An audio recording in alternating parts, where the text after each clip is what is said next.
Jerusalem Online, I'm Mike Greenspan. Israel has a new president, its seventh in number. Ezer Weizmann was sworn in this week as Israel's head of state.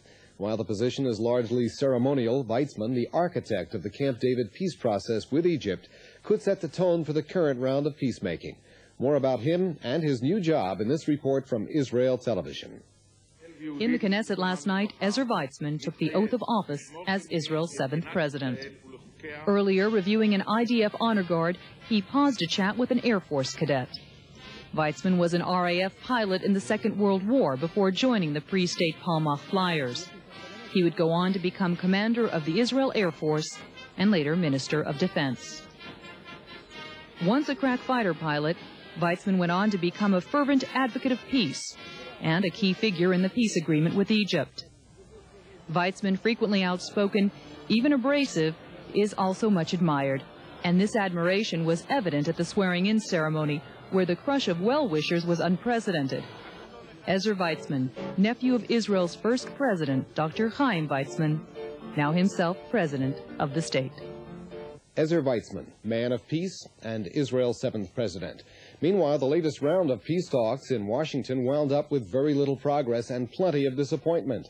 Major breakthroughs were expected when Israel, Syria, Jordan, Lebanon, and the Palestinians got back to the conference table, but they failed to materialize. Is the Clinton administration's active involvement in the talks paying off? Are American Jews satisfied with the president's performance? Is Israel risking too much for peace? On this week's Look at the People and the Stories Behind the News, we'll put those questions and others to the top gun of the American Jewish community. What's more, the Jews of Birodijan are coming home. The Jews of where? Find out in a special report. And, lest we forget, Moses, Mount Sinai, and the Ten Commandments, the stuff of the Jewish holiday Shavuot. Shavuot, or Pentecost, is also a time of first fruits and harvest festivals, a time of special joy for Israel's farmers and Israel's children, the first fruits of a new generation. We'll take a deeper look on today's show and a listen to the music of the Bible, the Harp of David making a comeback in the Holy Land. But first, what happens when 1,300 heads of Jewish communities and organizations from 70 different countries get together in one place at one time? Here's the lowdown from Lester Pollack. He's the chairman of the Conference of Presidents of Major American Jewish Organizations. Welcome, Lester. Thank you. What brought so many Jewish leaders to Jerusalem at one fell swoop? Whom do you represent, and what's on your agenda? I represent in addition to the Conference of Presidents, in order to be a chairman of the Conference of Presidents, I have to be a president of a major American Jewish organization. I am president of the Jewish Community Centers Association of North America. And what's going on at this conference? Why are you all here? This conference is a clear expression by Jewish leaders from around the world, Jewish communities from around the world, and Jewish organizations around the world that Jerusalem is in the undivided capital of Israel, and it shall remain thus. It celebrates the 26th anniversary of the reunification of Jerusalem, and our expression that as it becomes an issue in the peace process down the line, when it will become the subject matter, that the Jewish community remains committed to the solidarity of Jerusalem for Israel and for the Jewish people around the world. Lester, the latest round of peace talks, as I mentioned earlier, went nowhere fast. Some Israelis are wondering whether Clinton is only talking about active involvement in the peace process or whether he's practicing it. Is Clinton's policy working? I think it is. I think Clinton's platform statements when he ran for office, I think his campaign statements are clear demonstrations of his belief in the peace process and in the support of the safety and security of Israel as a result of that peace process. The fact that the Secretary of State personally invested himself in a visit to the region in an attempt to meld the parties together to get them back to the peace process, back to the negotiating table, is an affirmation that the President and the Secretary are personally committed to it. Their participation in the latest round of discussions, however disappointing it may have been that they didn't have a resounding conclusion at this juncture with a statement of principles, I think doesn't necessarily indicate any weakness in the program or weakness in the President's commitment. I think they'll bring it back with stronger measures that bring the Palestinians and the Syrians and the Lebanese and the Jordanians back to the table with the Israelis. In the past, there was a feeling among many Israelis that when things in the peace process bogged down, the U.S. would just simply turn the screws on Israel. Do you think that's going to happen again? I don't think so. I think the dynamics of the peace process don't require putting the screws to Israel. I think Israel has manifested by gestures and indeed some concessions their willingness to compromise for peace, their willingness to express their belief in the benefits of peace. And so I don't think there has to be any screws put to Israel. I think the time has come really to put some screws to the Palestinians in terms of recognizing that the Israelis are not going to give any more concessions to get them back to the peace process, and there isn't a price for coming back to the table.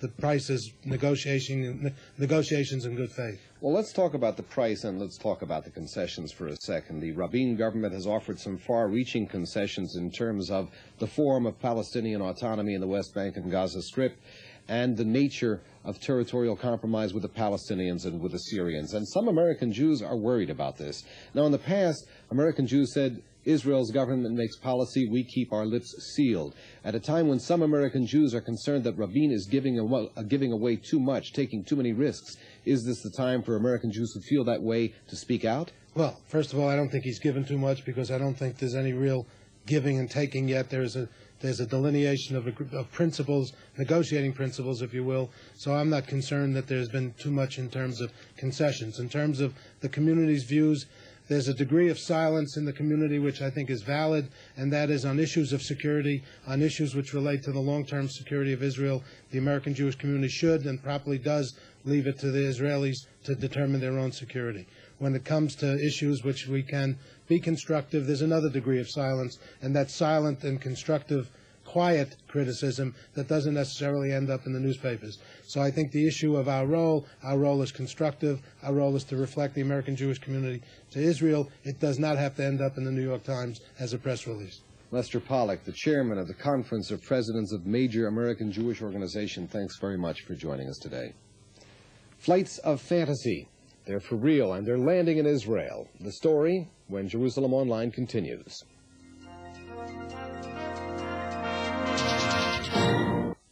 We are back. Bringing Jews home to the homeland, that's Israel's raison d'etre. But some of the places they come from conjure up visions that are particularly exotic. For example, does the name Birodijan mean anything to you? That's the Jewish homeland that Joseph Stalin established in the former Soviet Union back in 1927. Birodijan was the late dictator's attempt to compete with the lure of Zionism and Palestine. While Stalin may not have thought that Birodijan would entirely solve his Jewish problem, he'd probably turn over in his grave if he discovered that 66 years later, Israel is a fact, and the Soviet Union no longer exists. For students of history, the arrival in Israel of the first flight of Jews from Birodijan was an ironic footnote. More in this report from Israel Television. Attention was firmly focused on the arrival of flight Su-3075 from Kahabusk when it came to Tel Aviv's International Airport today. The 133 passengers on board had just taken the first direct flight from Birodijan on Russia's eastern border with China.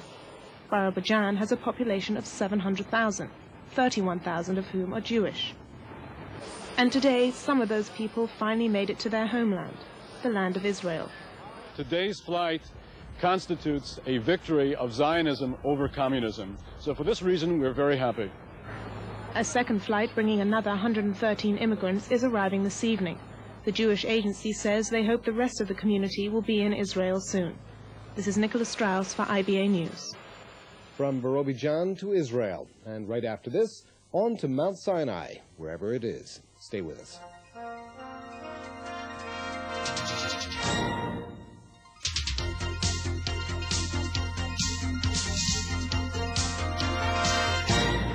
Jerusalem Online headlines, I'm Carolyn Ben-Natan. Prime Minister Shimon Peres left this week on a landmark visit to India. He is the first Israeli minister to visit that country. He'll visit Indian Prime Minister Rao and cement full relations, which began officially last year. Peres will also visit China as well. Trade to both China and India in the past, which has been all but off limits to most Israeli companies, is now booming since diplomatic relations were established. Trade to India was up 60%, sales to China nearly 140%, and the Israel aircraft industry will be opening an office in New Delhi later this year. Israel's security know-how might be infiltrating the CIA. Israel's Pitkit Printing Enterprises is a top contender to manufacture the CIA's high-security entrance pass cards. The company's cards, read by an electro-optic device, are almost impossible to forge. Commercial TV will be broadcasting for the first time over Israel's airwaves at the end of the year, so it's really no surprise to learn that a device similar to those used for the famous Nielsen ratings will be installed in over 300 Israeli homes. The device will record which channels viewers are watching, when, and for how long, as well as the background of each family member. A new and growing phenomenon is facing Israel: alcoholism. According to experts, over 10% of the population has a drinking problem, and over 40% of the country's youth have at one time been drinking in pubs. Experts are suggesting tougher new laws, including limiting liquor sales in grocery stores and keeping drinking establishments far away from schools. And it's being called the biggest rock event in the history of Israel. Expected to draw the largest crowd, over 50,000, use the most equipment, over 80 tons, and command the most expensive tickets, a steep $50 apiece. All this for one of the decade's most successful rock groups, Guns N' Roses. Their Tel Aviv concert is the first stop on a 15-country tour and is said to be the largest and most technically complex performance ever to take place in Israel. I'm Carolyn Benetton for Jerusalem Online. Jerusalem Online continues now. The holiday of Shavuot is upon us, taking us back to one of the seminal events in the history of Judaism and mankind. Joining me now is educator and philosopher Rabbi David Hartman. Welcome, Rabbi Hartman. So, Mount Sinai was the place, and the giving of the Ten Commandments was the event we're commemorating in Shavuot. But is that all there is to Shavuot?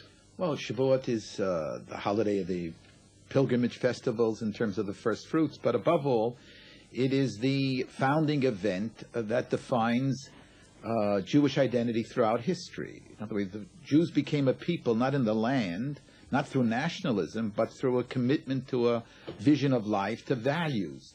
And what constitutes their identity is content and not necessarily what I call the external enemy. In other words, falling in love with the dream of Moses is the moment that the Jewish people were born.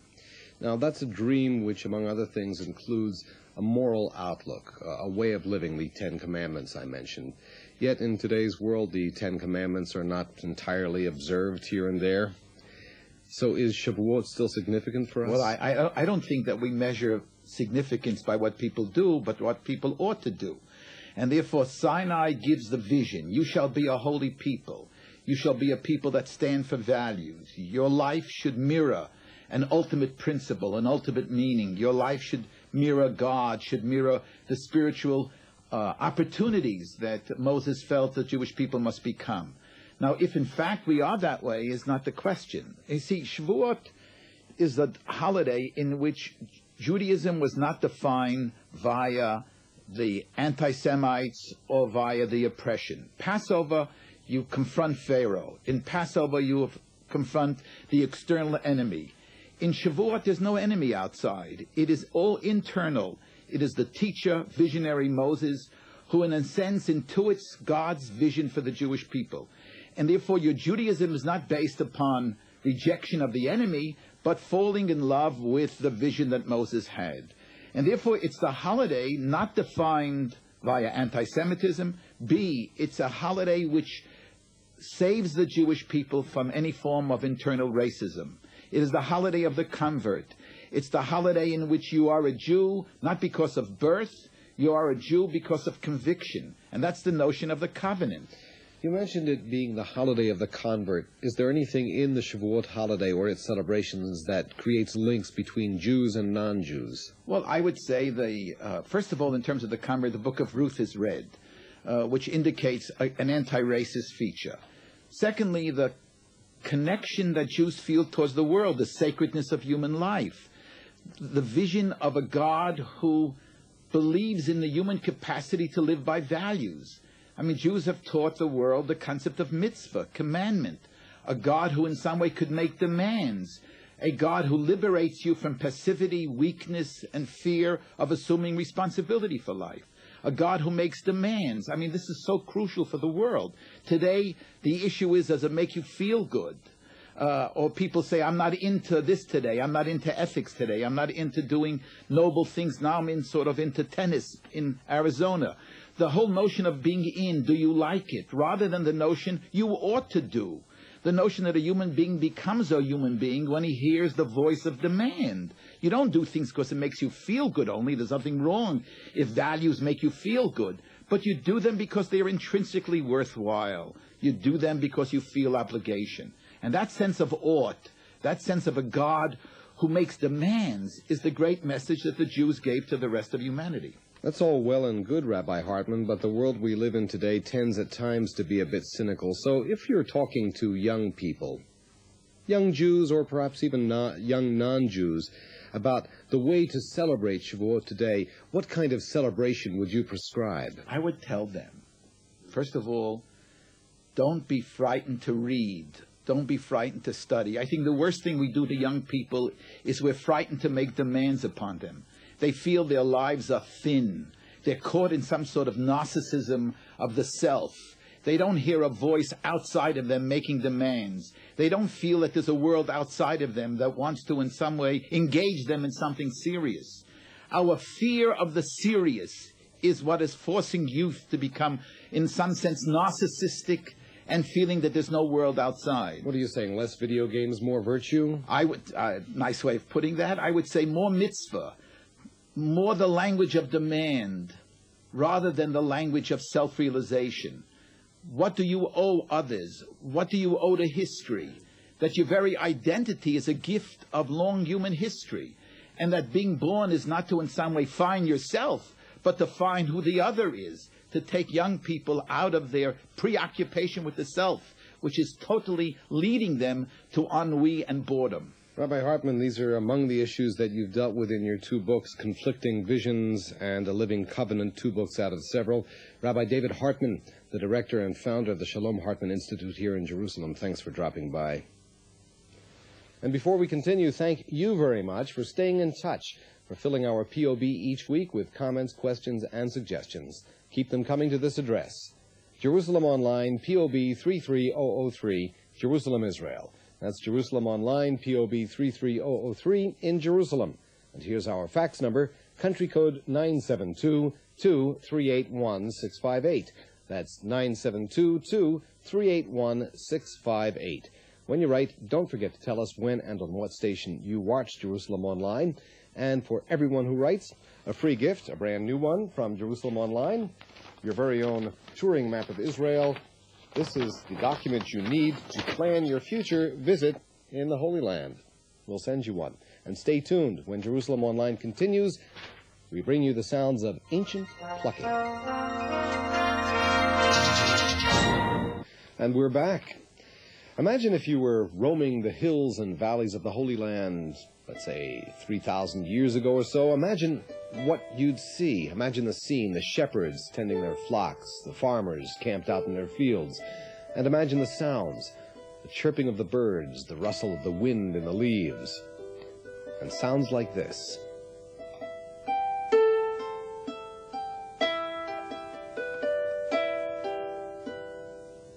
The sounds of the Harp of David being played by Shoshana Harrari. And she's here along with her husband Micah, not only husband and wife, but fellow harp makers. And these are really the harps of David, the harps of olden days, are they? These are replicas, as far as we can tell, of the harps that were played in the time of King David, the time of the temple, the prophets, just about everyone. It was the national instrument of Israel. The national instrument. It's a beautiful sound indeed. Is this the joyous noise that was made unto the Lord, perhaps? Hopefully. We don't know the music that was actually played, but the notes are written in the Bible. And one thing that we do know is that these instruments were played from the heart, the way David did. When you wanted to play your instrument, you sat down and you expressed the innermost feelings through the strings. Micah had said that David, the young David, played his harp in order to soothe the frazzled nervous system of King Saul, who was evidently emotionally in a corner here and there. Is it also true that he composed his psalms playing them on the harp? Yes, there's a midrash that says that he would leave his harp hanging on a tree outside of his tent at night, and at midnight the north wind would come up, and it would begin to play the harp, and it would wake him up. He would take his harp and he would play music unto God and continue to write the Psalms. This is the kind of harp he played. What might it have sounded like?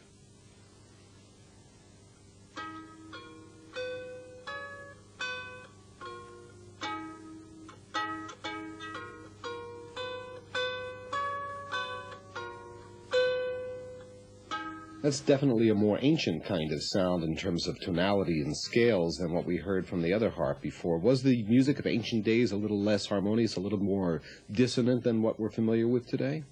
Well, to tell you the truth, we have no idea what kind of music they played.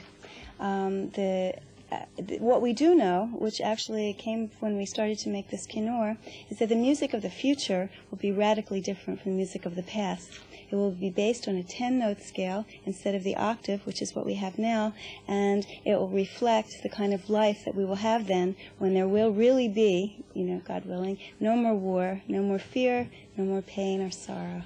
Interesting.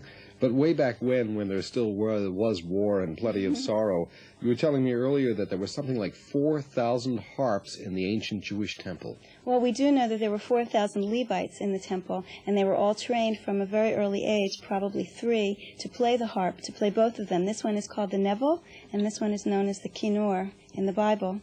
And on the big holidays, the 3 major holidays, there were so many harps played that they could be heard in Jericho. That's quite a distance away. In fact, the holiday we're celebrating now, Shavuot, was one of those holidays when Jews from all over were commanded to make a pilgrimage to Jerusalem, so they would have heard these sounds as they came to Jerusalem? As far as it's written, yeah. Interesting. Now, these harps, are they strictly collector's items, curiosities, or are they making a comeback as instruments to be purchased and performed on?